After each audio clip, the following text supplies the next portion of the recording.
Good evening, everyone. Thank you so much for joining us on A World Awakening. If you just watched Soul School, then you know I described myself as a swamp Yankee hag. And I've just come off of a week of traveling thousands and thousands of miles in two different sections of the country. I started last Friday and went to Kansas City, Missouri.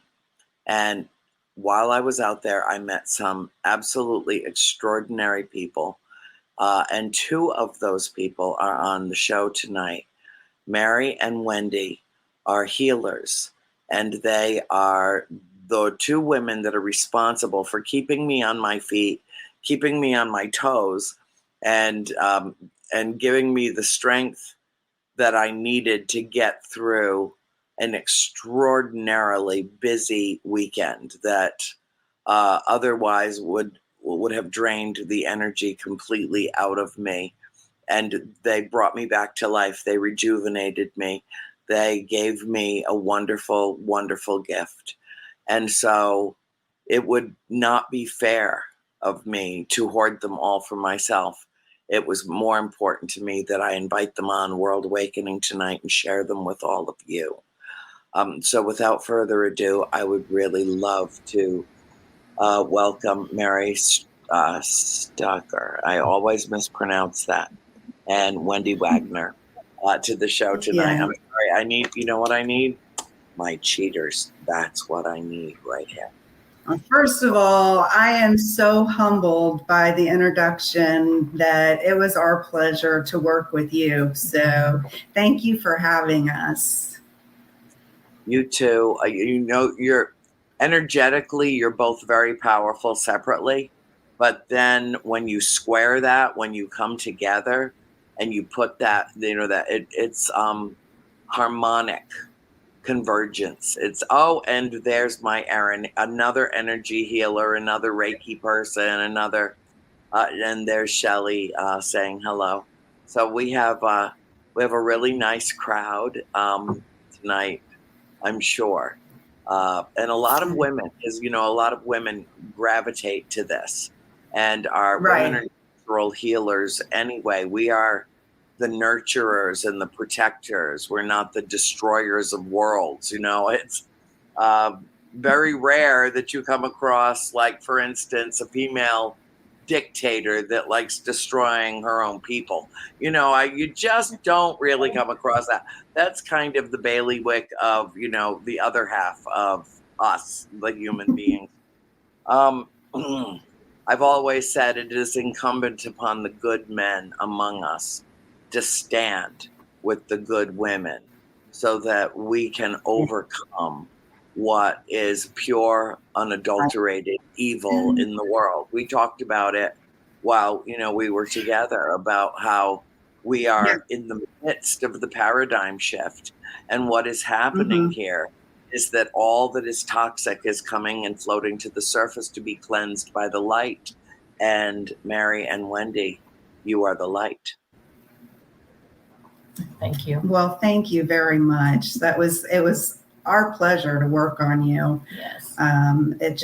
It was just so much fun. And, people, when you talk about healing and energy and work like that, the people that you work on, like you were saying, you felt so much better afterwards.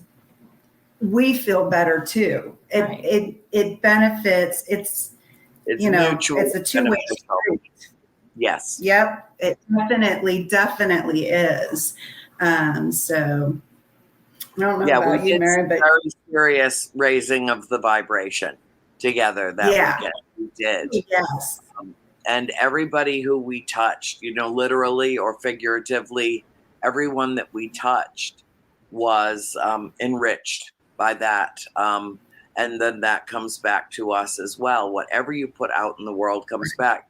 That was what my whole prior show was about with Jeff Turner, my partner on Soul School.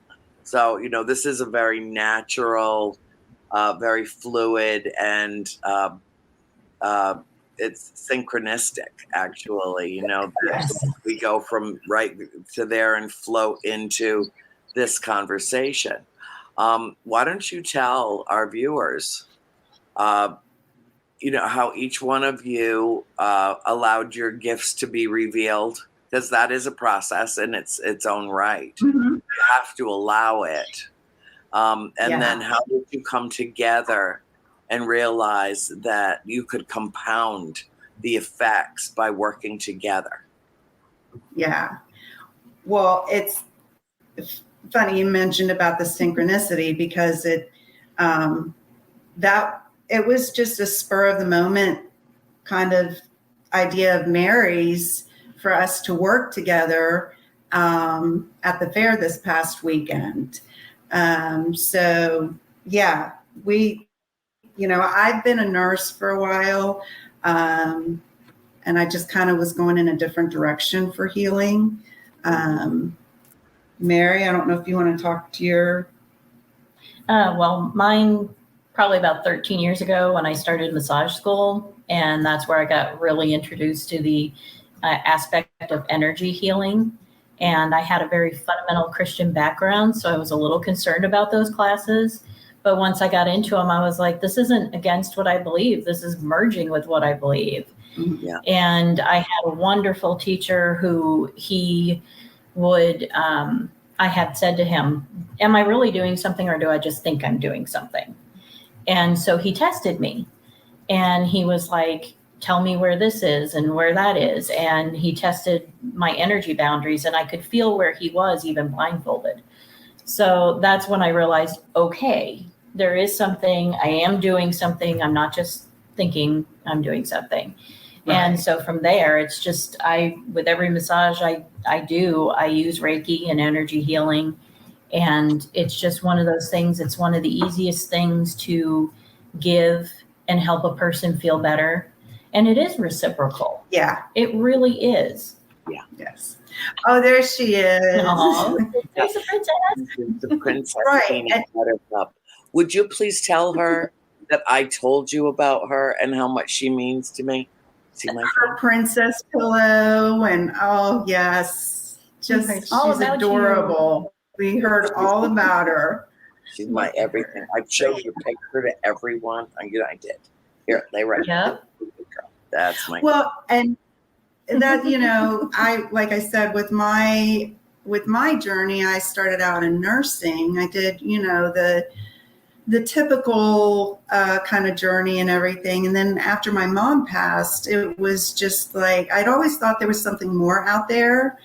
And then after she passed away, I started exploring that. And I thought, well, this isn't hurting anything, trying different things and stuff, and the Reiki part of it was just so healing and so strong that it kind of, you use your intuition with it a lot, and it just kind of flowed naturally from the nursing to the Reiki healing. Not necessarily like, nursing is accepted by society, and these, Reiki and energy healing is more like on the fringe, which is becoming only more popular thing. It's not understood, Not understood. There was a time not that long ago where chiropractic was considered on the fringe. And now, exactly. Medical doctors have chiropractors that they go to that keep them on their feet so that they can heal their patients. So that entire level of acceptance has changed as the field has basically proved its worth, by the results that are rendered in that kind of care. And it was kind of, for me, it was kind of unlearning a lot of what society had taught me and what everything had taught me, and just learning to trust my intuition and what I knew to be what I felt. And the more I opened up to that and the more I did that, the more validation and the more synchronicities happened. And it ended up leading me to Mary. And I think that is where we were meant to be. Yeah, nothing happens by accident. There's no such thing as coincidences. It's a nice word that we make up to explain away the otherwise inexplicable events of life. So it serves purpose. And it does mean basically when, energies coincide. And so it's relevant in that respect. But, to me, having interacted with you in such a very personal, tactile way, both of you,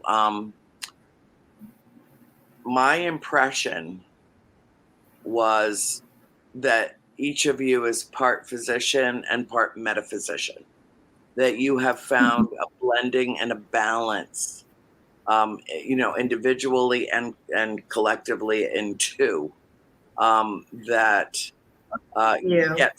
gets right to it, and it's interesting, it gets right to it because how to intuition into it, where to go, what is troubled, what is, what part of form is, has its muscles embarrassed, or pressure imposed upon it from carrying a heavy bag, or sitting too long in a confined space, and how your body seems to constrict and the muscles tighten. And what you did was you let me release my pain through releasing the muscles that were so severely constricted. So that's the physical part. But the metaphysical part is nondescript. It's esoteric. You can't grasp it and hold it. It's like a ghost, but it's still there. And it was a very spiritual experience for me. And I've worked very closely with my dear friend and one of my assistants, Erin, in terms of energy healing. And I can do it to other people myself. I can't heal myself for some reason. I don't know why. And Erin and I were together this morning in Rhode Island. Now I'm back in Georgia. And we had that conversation this morning. She's like, "Oh, my neck is so screwed." I'm like, "Here, give it to me. Let me work it." And it really, really helped her. And I only spent a few minutes with her because that's all I had. And she does remote energy healing, and she's very effective at it. But I need her to touch me. I need to be touched to have that physical connection. And so she makes an exception in my case when she's working on me, and also sends me energy remotely too, which obviously works because I'm awake after, a day that started at 5 a.m. Yeah. So, and it's not just coffee. I mean, I am energized by the experiences that I've had over the last week. And like you said, you put out what you put out with your client, but what you get back is equivalent and enriching, and a beautiful merging that goes on. And people don't know that. They think it's just, you're taking your energy and you're shooting it from point A to point B. But as Jeff and I discussed in Soul School, there's a resonance. It resounds. It comes back to you. And the more you do it, and the more you do it, and the more you do it, and the frequency with the frequency with which you do it raises the frequency. And so at this time, this particularly difficult time, we were all born to live now. We were all born to make a difference in the world now, in whatever way we can. And there are so many people that are hurting, physically, mentally, spiritually, emotionally challenged in every conceivable way right now. So you're part of the solution to that. Yeah. Well, thank you. And it does. It has a synergistic effect, I think, on both of us. And I don't want to speak for Mary, but I believe everything is energy. Everything And everything. everything is energy. And I kind of equate it to like playing the piano. Like you can learn, everybody can take piano lessons and learn how to play the piano. People can learn how to work with their energy. There are some of those Mozart energy people that it like comes naturally to. Unfortunately, I was not one of those. I've been working at it. But you just have to learn to trust yourself. Yes, that's the biggest part. Trusting yourself and having confidence that what you're doing is going to make a difference. Do you ever envision a time when this is something that you won't do anymore? Or are you able, when you are literally drawing the pain out of somebody's body, do both of you know how to dispel it so that it does not become a burden or oppressive for either one of you? You don't hang on to any of it.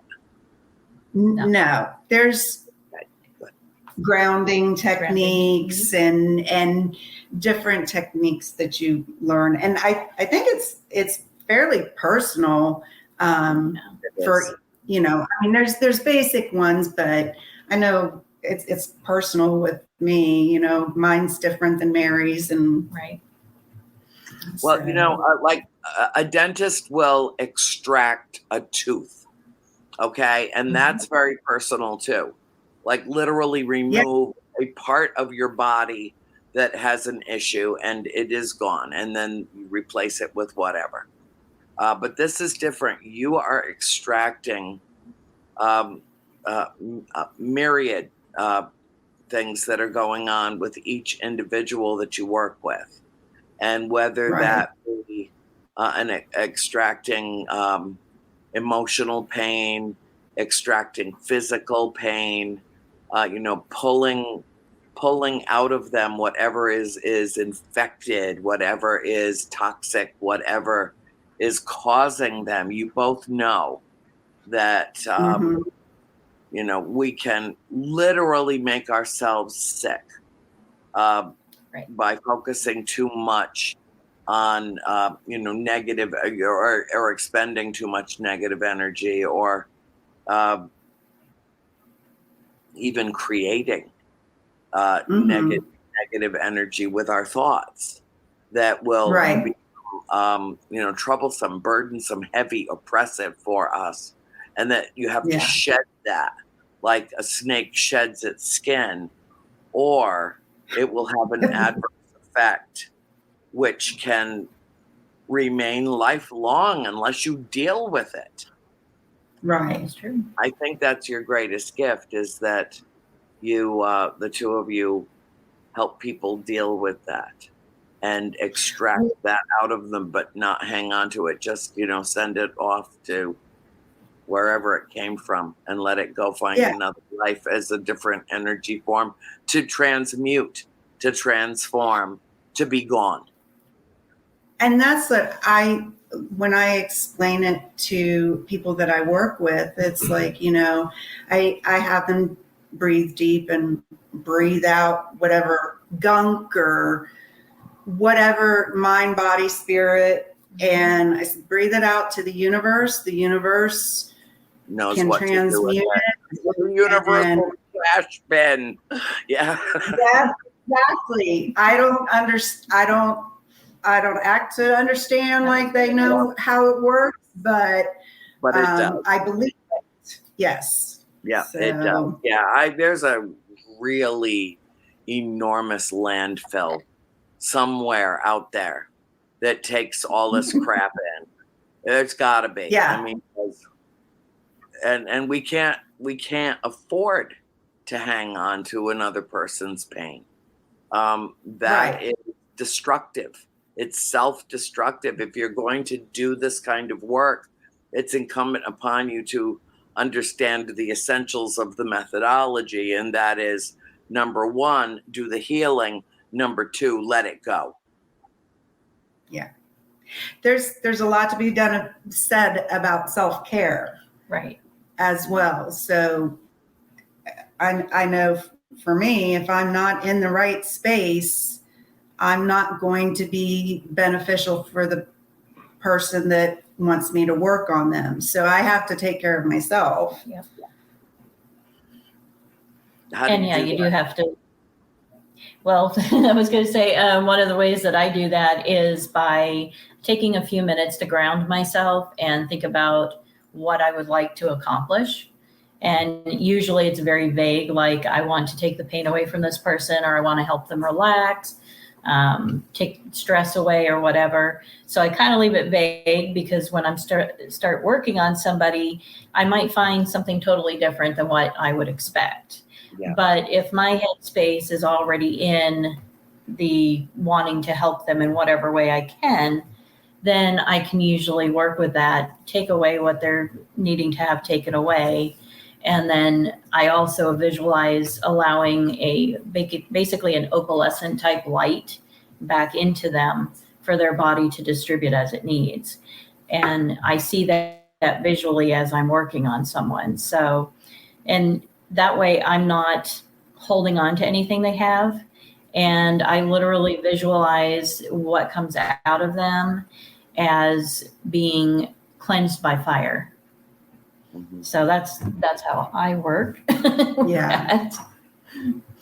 I have numerous different ways, like specifically like working with them, like right afterwards. I do a lot of different visualizations where I will visualize whatever energy that no longer serves me, that's not mine, is released to the universe.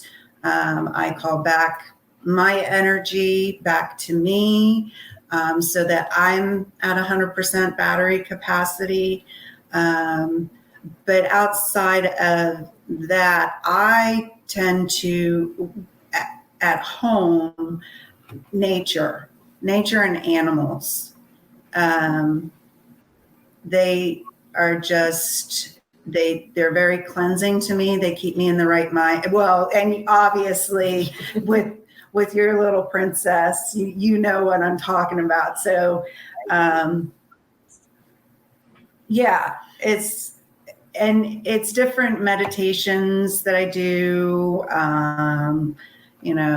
protection and things like that. Mm-hmm. So yeah, I like to go in thunderstorms and like almost be struck by lightning. That's a really great way for me to recharge my batteries. That's been my proclivity since I was knee-high to a grasshopper. If there was a good thunderstorm, I was out in it with one of my two parents dragging me in, telling me I was about to die. So yeah, that's always worked for me. I do not recommend it for, the public in general. I'm not. I was going to say, you sound like you're from the Midwest. There's always a joke in the Midwest that whenever there's tornadoes around and everything, we all go out and look for it, Oh, look at that. Whoosh, there you go. Exactly. Not recommended. No, it's not. It's not. No, I do. I love it. Peanut. Oh my God. The first rumble of thunder, shoom, down she goes underneath the coffee table, which is where she spent the bulk of the afternoon and evening, huh? I know, because we've been having some wicked storms here. You don't know how grateful I am to have, number one, gotten through my first show without losing the electricity or the internet. And now we're already 26 minutes into this one, and you're all, everybody's still with me. So this is a blessing, tonight, because all of North Georgia is under severe thunderstorm warnings all night till like 1, 2 o'clock this morning. And Christine, my sister, and I both got an alert on our phones simultaneously just before I started the first show that said, stay, shelter in place unless you've been ordered to evacuate.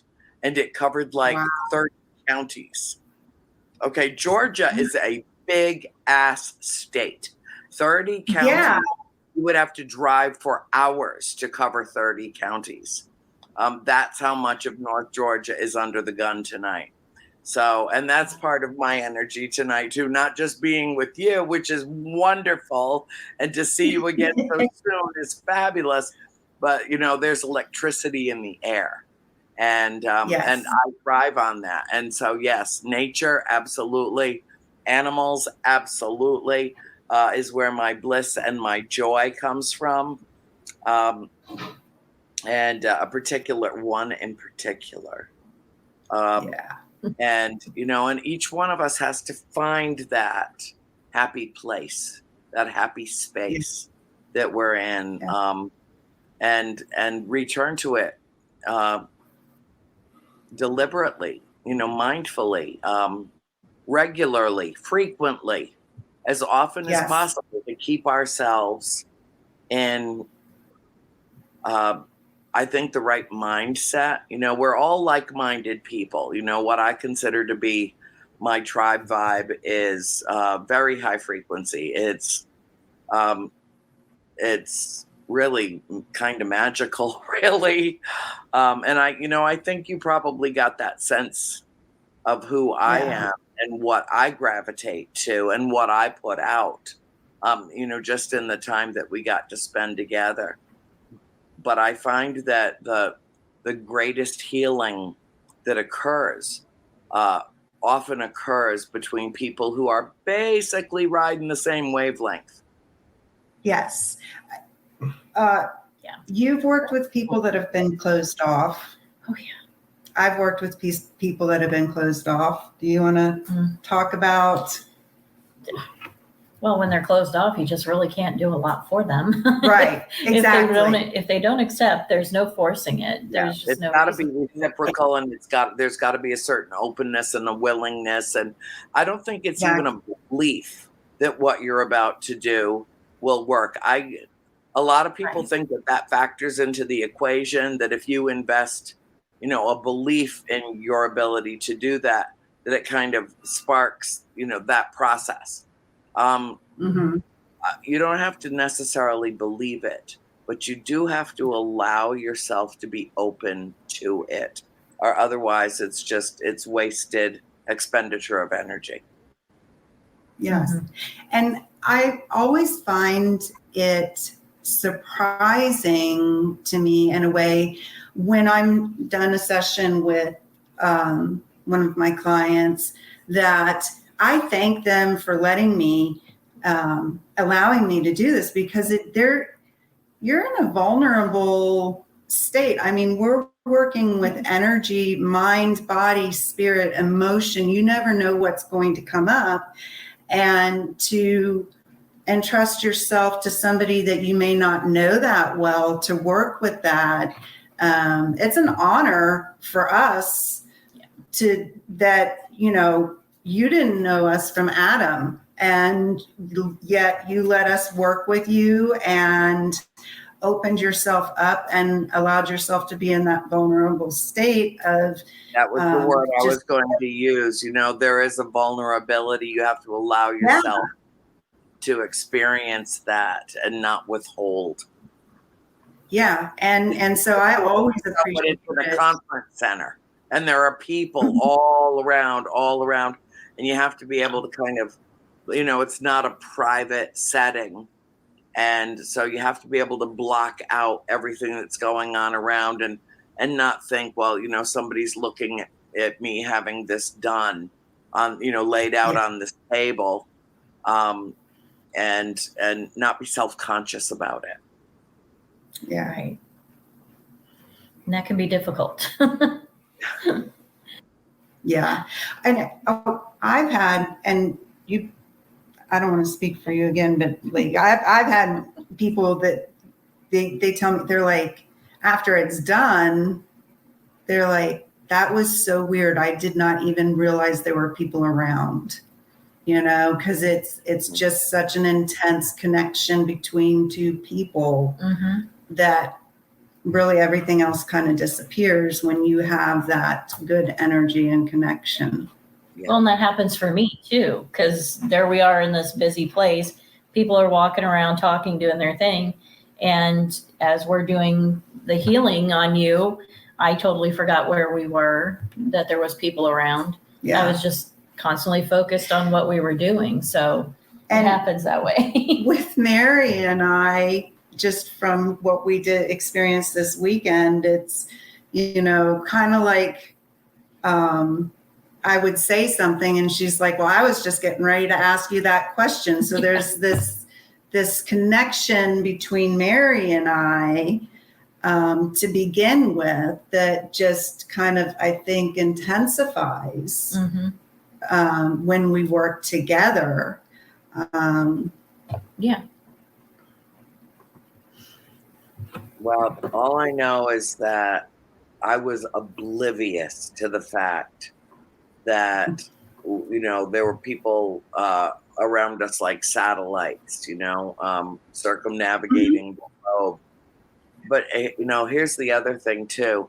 We were in a collective of people who would never even think to stop and gawk, would never even stop and say, oh, they've got Andrea on their table. I'm going to just stand here and watch, because their sensitivities and their sensibilities would prevent that from happening, because they would consider what we were doing, even out in the open, to be sacred space, to be private. It's almost like they're the ones that put the scrim around us, and we were boxed in by this invisible shield of energy that was almost like, having sheets or, something that just blocked it and held it in right over the table from my head to my feet, both sides. And, I'm laying there on the table. I'm holding the crystals. I can feel the crystals pulsing in my hand, and I don't know if they're reacting to my own human pulse or if the crystals themselves are pulsing and I'm feeling it in my skin. And when you start focusing your energy and your attention on just this part of your body, just this, everything else just seems to be available, not be restricted in any way, not being, not retracting your energy, but just allowing it to, it's a kind of metamorphosis in a strange way. I don't know. I reacted to both of you the same way that I react to Aaron, the same way that I react to my energy healer out in California that I see whenever I'm out there. And it is, I think it's a gift. That's cool, Matt. I do. It's a gift. It doesn't mean that everybody can't do it in the same way that everybody can't, not everybody can play the piano, but everybody can learn to play the piano, perhaps at different levels of expertise, depending on your just natural inclination to play musical instruments or your diligence in terms of practice. But this is a different kind of practice. This exactly. It's holy. There's something sacred about it. Yeah. Everybody has their own little niche where they kind of fit in. And if you had asked me 6 years ago if I was going to be doing this interview, doing Reiki, you know, no, what? No way, you know. Hanging And- out and- with Andrea on a Friday night on, a nationally syndicated show. Nah, that would never happen. Yeah. And I do, for me, you talk about everybody's inclination and learning and everything, but I do feel, and this is how I explain it, and the energy is there. We talked about that. It's everywhere. And I feel like I describe myself as an extension cord. Okay. So basically the energy that's out there, I just envision it coming through me and going to wherever it's going to need to go. So I would love to take kudos for everything I've done, but I do believe that it is above and beyond me. Now, I do believe that Mary makes me better. As you do to me. So, yeah. Well, our energy does complement each other, and your vibration is just slightly different, but in a very complementary way. I knew when I felt the vibration in Mary's hands. I knew when I felt the vibration in Woo Woo Wendy's hands. I didn't have to open my eyes and see who was doing what. I could feel who was doing what. I never opened my eyes not once. Mm-hmm. Oh, well, that's great to hear. Because like we said, this was an impromptu thing. So this is something I think that both of us would like to continue doing too. So working together doing. Anytime you want, I'll give you my address. Kansas City's not that far away. Right. Yeah. Actually, I don't even know if you live in Kansas City. Where do you come from? So I live in Warrensburg, which is about an hour outside of Kansas City. Yeah. And then I'm in Independence, which is about 40 minutes, depending on traffic. Mm-hmm. So we're pretty local to Kansas City. So yeah. I live out in the country, so pretty much no matter where I drive, it basically takes me an hour to get to wherever I want to go. But I like the country. Yeah. Yeah, me too. And if I'm too close to civilization, that does not work for me. I mean, where I am right now in Georgia is there we have as many horses and cows as people for neighbors. I'm great with that. Plenty of here, plenty of, we've got, oh my God, we got a good zillion bunnies all over this, couple of acres of land, and chipmunks galore, and, just wildlife, birdies. We feed hundreds of birds. We go through 25 pounds of bird seed a week on this property. Wow. Yeah. And I mean, it's like a full-time job just keeping those little fatty patties full. But because they do so well, and because we, feed them the very best seed, they're very healthy, and they make lots and lots of babies. And in a world where birds are disappearing, I'm all for them reproducing as much as possible. Let me help. Paying it forward, yeah. But I totally get the whole. I really do think, and one of the things that I wanted to talk to you both about was, do you feel like lockdown, COVID, some of that isolation that we experienced, the crisis, and the sense of urgency and all that we went through during the pandemic, did that in any way unlock this? Because an awful lot of people have told me that just going through that massive shift in terms of our living circumstances, so many people reacquainted themselves with nature.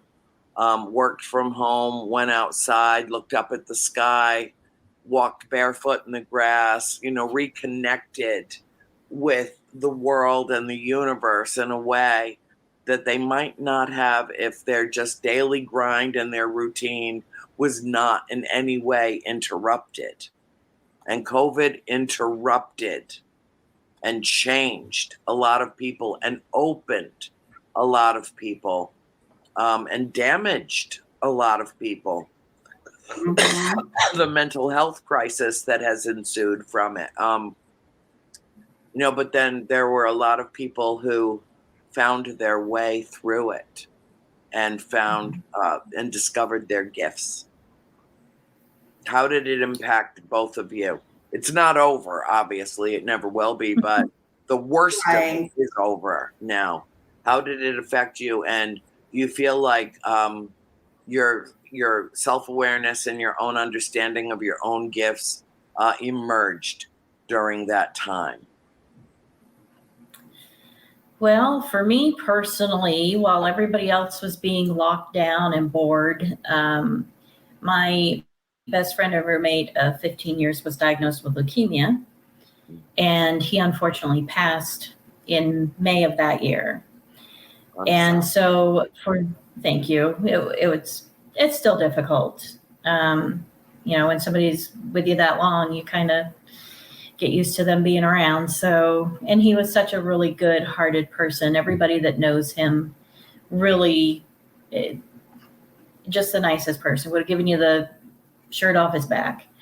So everybody else was worried about COVID. I was worried about getting him into chemo treatments and getting him to the hospital and how he was doing and all that. And about the time that he was supposed to come back home was when we had lifted and when I went back to work.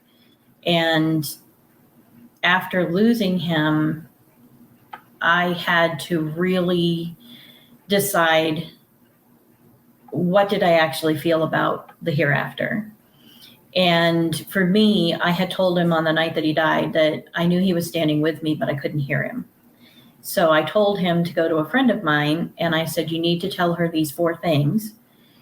And the next day at about 11 o'clock, she called me and she said, I have to take care of the baby, but Chris came to me and said, I needed to tell you these 4 things right now. And she told me, and she had no clue I had asked him about that. And it that was it. That was when I was like, you know what?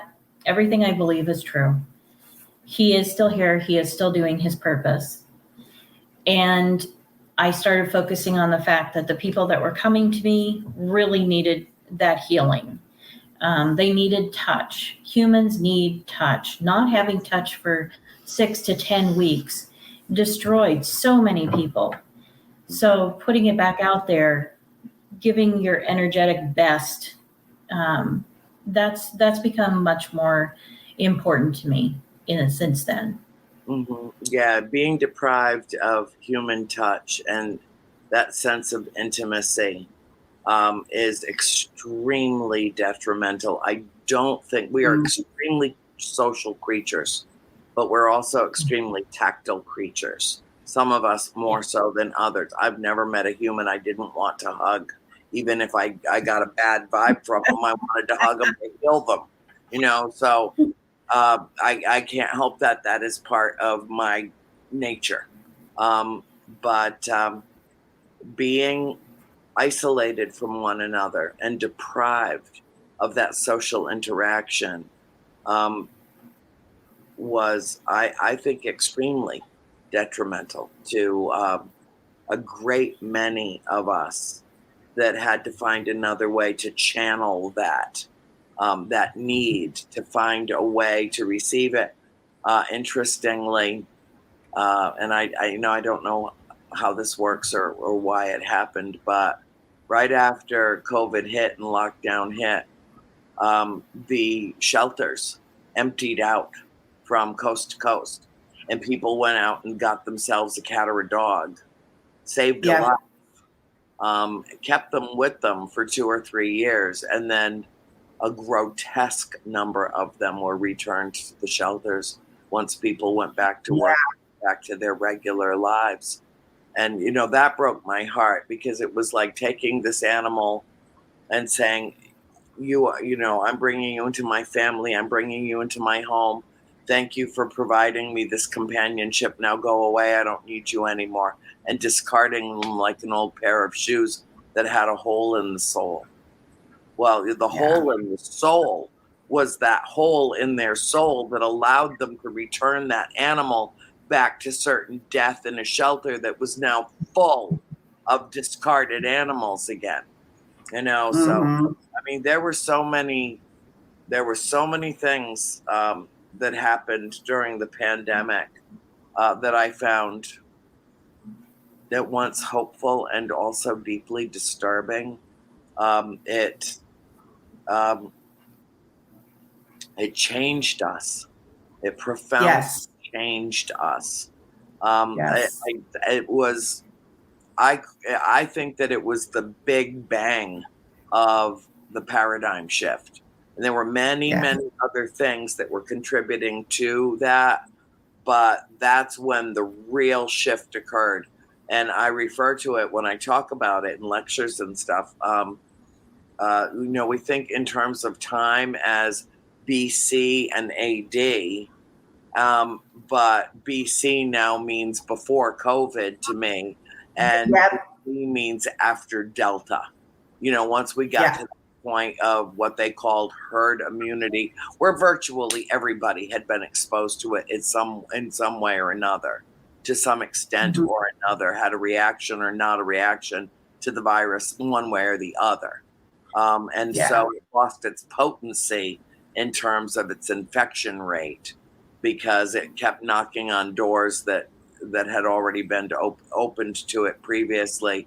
And so there was a certain level of immunity that began to build. And then, we started toe dabbling back into the river of life and swimming upstream again and going. And, it begs the question, what the hell did we learn from it? If, we endured it and then just went back to some facsimile of how things used to be in the past, even though nothing's ever going to be the same on the other side of this. Right. People just want to pretend that it's gone and that everything's gone back to normal. There's nothing that's gone back to normal. There is no normal anymore. Where the only thing constant in the universe is change, and we're all flux. We are. Yeah. We are. And, so I look at the work that the two of you do as part of the solution to that. And I say that not just to the two of you and what you bring to the table, so to speak, but, all workers, all light workers. I think of you as light workers.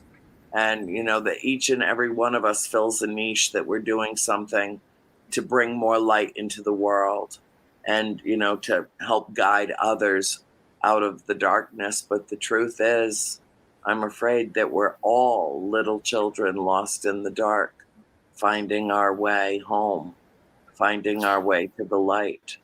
And some of us are maybe a little closer to that understanding and can see the light in a different way. But it's a journey. It's a journey. Yes. And, it's also equally the destination. They're equivalent. Yeah. And oh my God, we just blew through an hour. No, go ahead. I was just going to say, you never know what the person next to you is going through. Right. So compassion and kindness in this day and age is what we need to remember. You don't know what they're going through. You may be having a bad day. They may be having a worse day. And so just having compassion and kindness for your fellow human beings goes a long way. It certainly does. And I deeply appreciate what the two of you did for me. You got me through. I mean, ask Greta. She was there. She knows. It was It was exhausting. Just the travel alone was exhausting. But it was also enlightening. It was mesmerizing in some ways. It was a wonderful, wonderful weekend. And I so look forward to seeing you again, spending more time with you. Did you include your links so that they'll show in the archives? How can people get in touch with you? I'm not sure. I need to make sure that we have to double check that. but I did want to tell you that again, that it was our pleasure, that it truly was an honor to be able to work with you like that. And again, it meant a lot to us as well. So thank you very much. And would like to say, I appreciate, Casey Spirit and Paranormal for allowing us to do that. A lot of shows like that would not allow you to just spur of the moment change something in your format, And so I really appreciate them doing that and allowing us to go with what we felt needed to happen. Yeah. Well, it was a remarkable experience. It was a wonderful conference. And I know that we will be together again. We will do it again. Just before we have to go, do each of you have a website that people can reach out to you, talk to you, share with you, or even avail themselves of your services? You go ahead. The only thing that I have is on my crafting side where I do my leather work. For the most part, my massage and healing energy go together in the Massage Heights that I work at. Okay. Do you have a site? So I don't have a website. I have an email address. Would that be appropriate to share? Absolutely. Okay. So my email address, if anybody would like to reach out, would be Wendy Wagner, WAGNER 20 @gmail.com. Great. Well, on that note, ladies, I truly thank you. I'm truly appreciative for what you did for me. And just to be able to spend that time to get to know each other over the course of the weekend, it was a pleasure and a privilege for me. And so I hope that. Go ahead. This here seemed like it was 2 minutes. I know, right? No, it did. It's wonderful. Well, we'll do it again. We'll do it after we're together again, and we make some more magic together. How's that? Would love to. Thank you so much, Andrea. You're very welcome. We love you. Oh, I love you too. Thank you. And folks, thanks for joining us tonight on World Awakening. And we'll close it out the way that I always do. We know we are living in dark times. We know that there is a path forward. And so what I suggest, when I say have a nice day, you can take it as an order. And what I'm really telling you when I say so is simply to be the light that you seek in the world. And on that note, I thank you and wish you all a wonderful evening. Good night. Peanut said good night too. Good night.